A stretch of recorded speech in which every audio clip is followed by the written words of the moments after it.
This is episode 35 of the After Gambling podcast. In this episode, we'll talk about how you can fill your time with healthy habits after you quit gambling.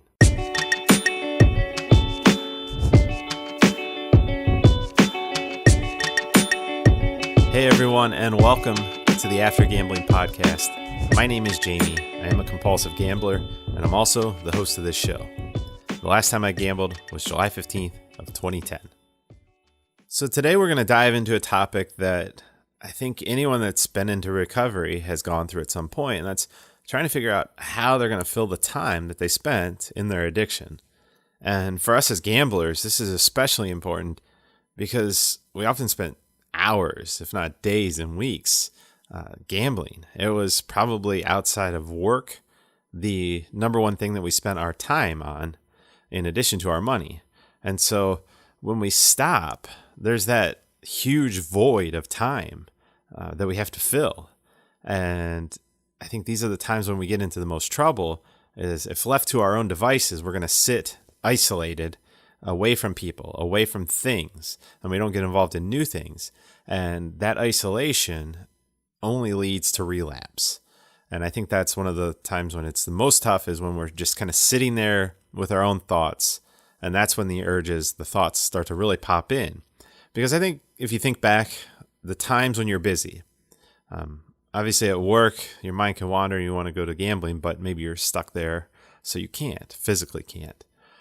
But when we're doing other things, we're involved and actually engaged with friends. If you're out with one of your friends and you're having a great time, you're not thinking about gambling. Well, actually, you probably are because we're compulsive gamblers. Back when we were gambling, we always thought about gambling and trying to get out of that friendship and out of that event to move on to the next thing. But I think as we start to get into recovery, we'll start to realize that when we're involved in all of these other activities, it makes it so much easier not to think about gambling. And it's not that we completely eliminate it, because I don't believe that it ever is completely eliminated. But it's one of those things that we just slowly start to break those habits and those thoughts start to go away. So what are some things that we can do to fill that time? What are new hobbies to pick up? This is a common question on Reddit and on Discord. It's just really, what did you do? What did you fill your time with? So first of all, I'm just going to start with answering the question with a question. What did you do before you gambled? Think about it. You didn't grow up, even at the earliest, 8 or 9 years old. When I first started gambling, just betting on golf, no cards, nothing destructive. But what did you do before you got into your addiction? For me, before I played poker, I was a golfer. I played a lot of sports. I spent a lot of time kind of just hanging out and doing stuff with friends or working or in school. So what is it that you used to do? Did you used to write? Were you a big reader? If maybe this happened when you used to be in school, were you studying something? Were you spending more time working? What was it that you used to do before your gambling? And if possible, and if it's a healthy thing to go back to, maybe that's one of the first places to start. Maybe get back involved in sports. Get back involved in learning. Just because you're out of school doesn't mean you need to stop learning. There are plenty of things that you can go on and learn about, whether it's how to do graphic design, or you can learn how to do websites, or you could learn how to cook. That would be another great thing. Getting involved in cooking classes, even if it just starts off in YouTube. Or maybe it's how to become a YouTube star. There's so many times I laugh, my kids watch the people on YouTube and they're doing videos. And those are things that are very time consuming. And it would be something that would be interesting. If that's of interest to you, go do it. And so whether it could be knitting, it could be something playing, board games with friends. Whatever it is that you used to do, that would be the place I would start and really see, okay, is there an opportunity for me to get involved in this again? And then start to look around. Are the people that you used to do it with still doing it? In the case of sports or games, is there an opportunity to join them again and reach out to them and try to reconnect and get back involved in whatever it was that you used to do? So definitely as a first place to look, look at what you used to do in the past and see if that's an opportunity to fill some of your time. And obviously it was something that you enjoyed because you did it quite a bit before. Now, moving on, I guess the next thing, what is it that you want to learn? Is there something that you could do better at? Is there something you want to improve? One of the easiest places to start here is with work and what you do for work and employment, because we all tend to lose a lot of money gambling. And a great way to earn that money back, and we all want to earn it back faster, would be to advance in our careers. So what is it around your career? Is there a test you could study for that would get you a pay raise? Are you able to pick up extra hours or extra shifts? What is it that you could learn, or what conferences could you attend that would make you better at your job so that next year when your evaluation comes around, you're more prepared and you have facts and evidence that prove that you should be able to get a raise or to get a new job? And if you're in a job right now that you don't like, maybe part of this job thing would be to start looking for a new job. Don't quit your existing one until you have one, because the best time to look for a job is when you already have one. But use the time to start looking for better employment. And maybe it's to dust off your resume and start to clean that up. All these things are going to fill time, and they're also very positive. Like I said, with the job, this is an opportunity for you to make more money, or maybe if you don't really love your job, to transition into a job that you think may be of interest to you. So definitely look at employment, look at things that you can do more of, whether it's working more or just developing your skill set, whatever industry you're in, to help you advance in your career.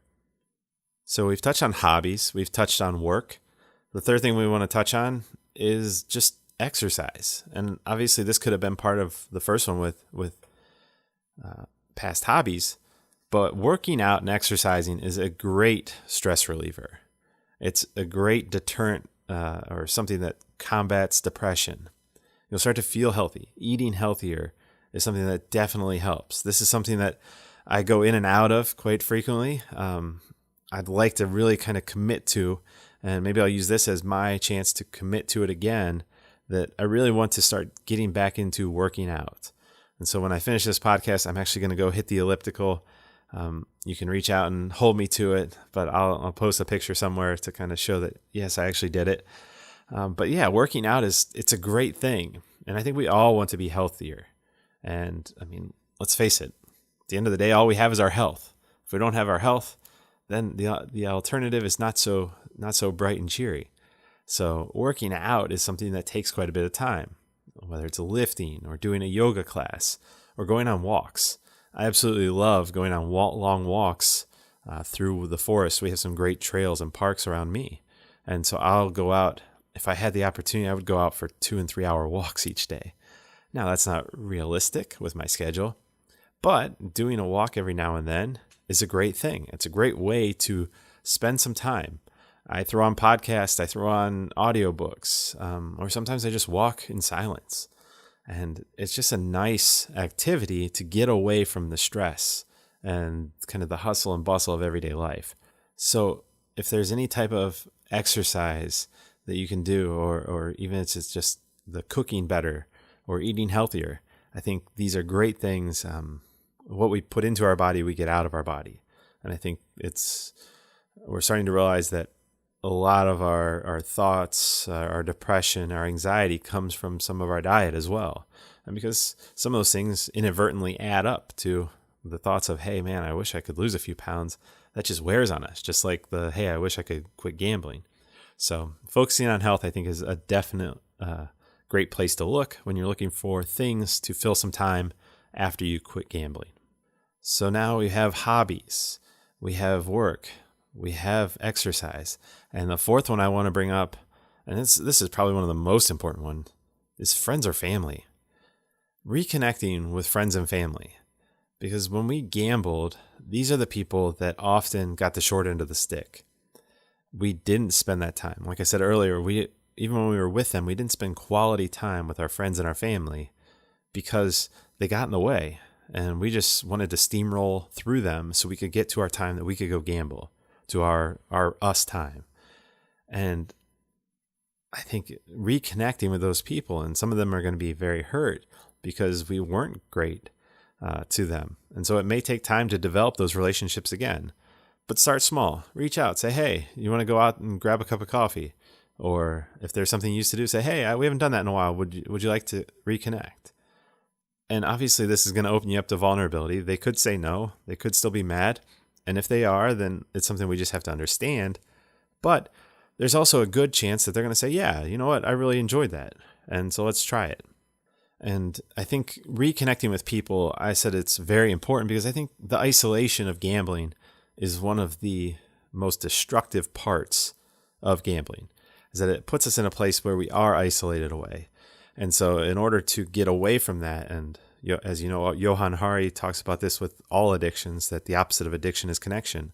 And connecting with friends, connecting with family, reestablishing those connections, it makes us feel good. And I think it's part of being human is that we need that connection in our everyday lives.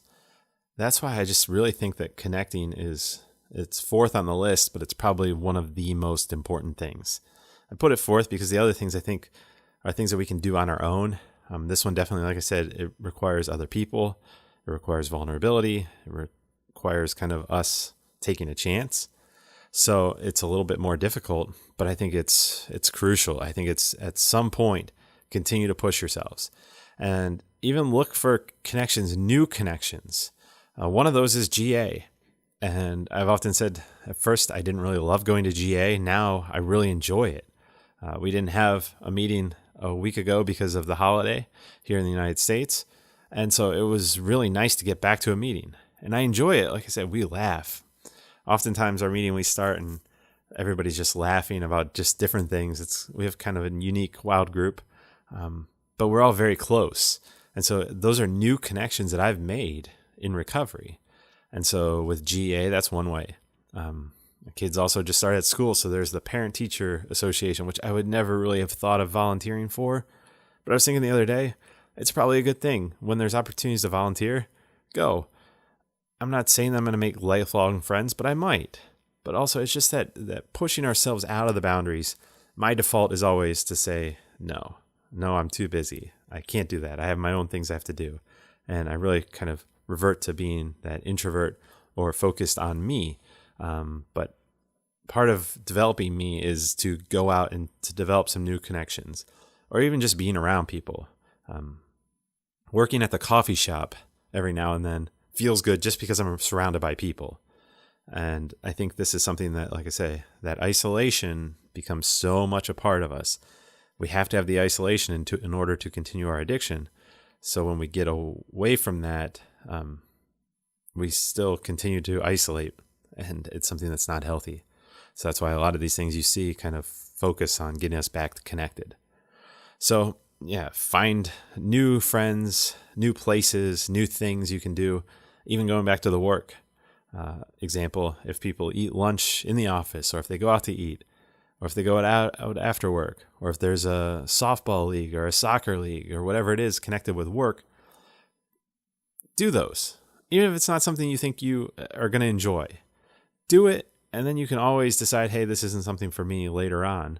But go do it, spend a season on a team and see how it works out.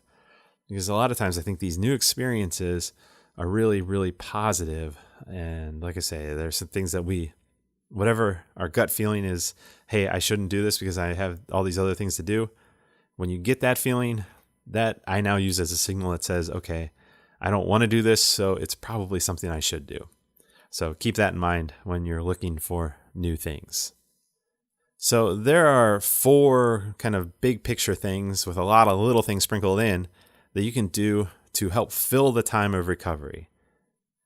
It's not a complete list by any means. There are tons of other things that you can do. If you have things that have worked for you, definitely send me a message. That would be great. Also, if you haven't already, and you are interested, check out any of the social media channels. I'm going to become more active on those towards the end of the year here, and definitely into next year. Allotting some time to develop some of those channels. So look forward to meeting up with you on those.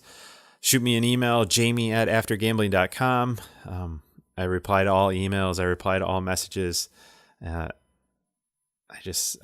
like seeing the connection. It really obviously lifts my day when I read, hey, I haven't gambled in X number of days, whether that day number is 1 or 60 or 6 months or whatever it is. It's really cool to kind of connect. And I guess that kind of sums up this episode, right? We've just spent this whole thing about connecting. So one of those last things, shoot me a message. If you haven't already, send me a message. Tell me you listen. Tell me how you listen. Tell me how you found it. Tell me how you're finding recovery. Let me know what I can do for future episodes. This is just another way that we can all connect. And by you doing it, it will help you. It will help me because I'll have a new connection. And yeah, I really truly believe that Johan Hari is onto something, that is the root of almost all addiction, is a disconnection or a feeling of being disconnected. And that reconnection is the solution to a lot of addiction problems, especially, gambling. A lot of people don't understand because it doesn't have the chemical hook.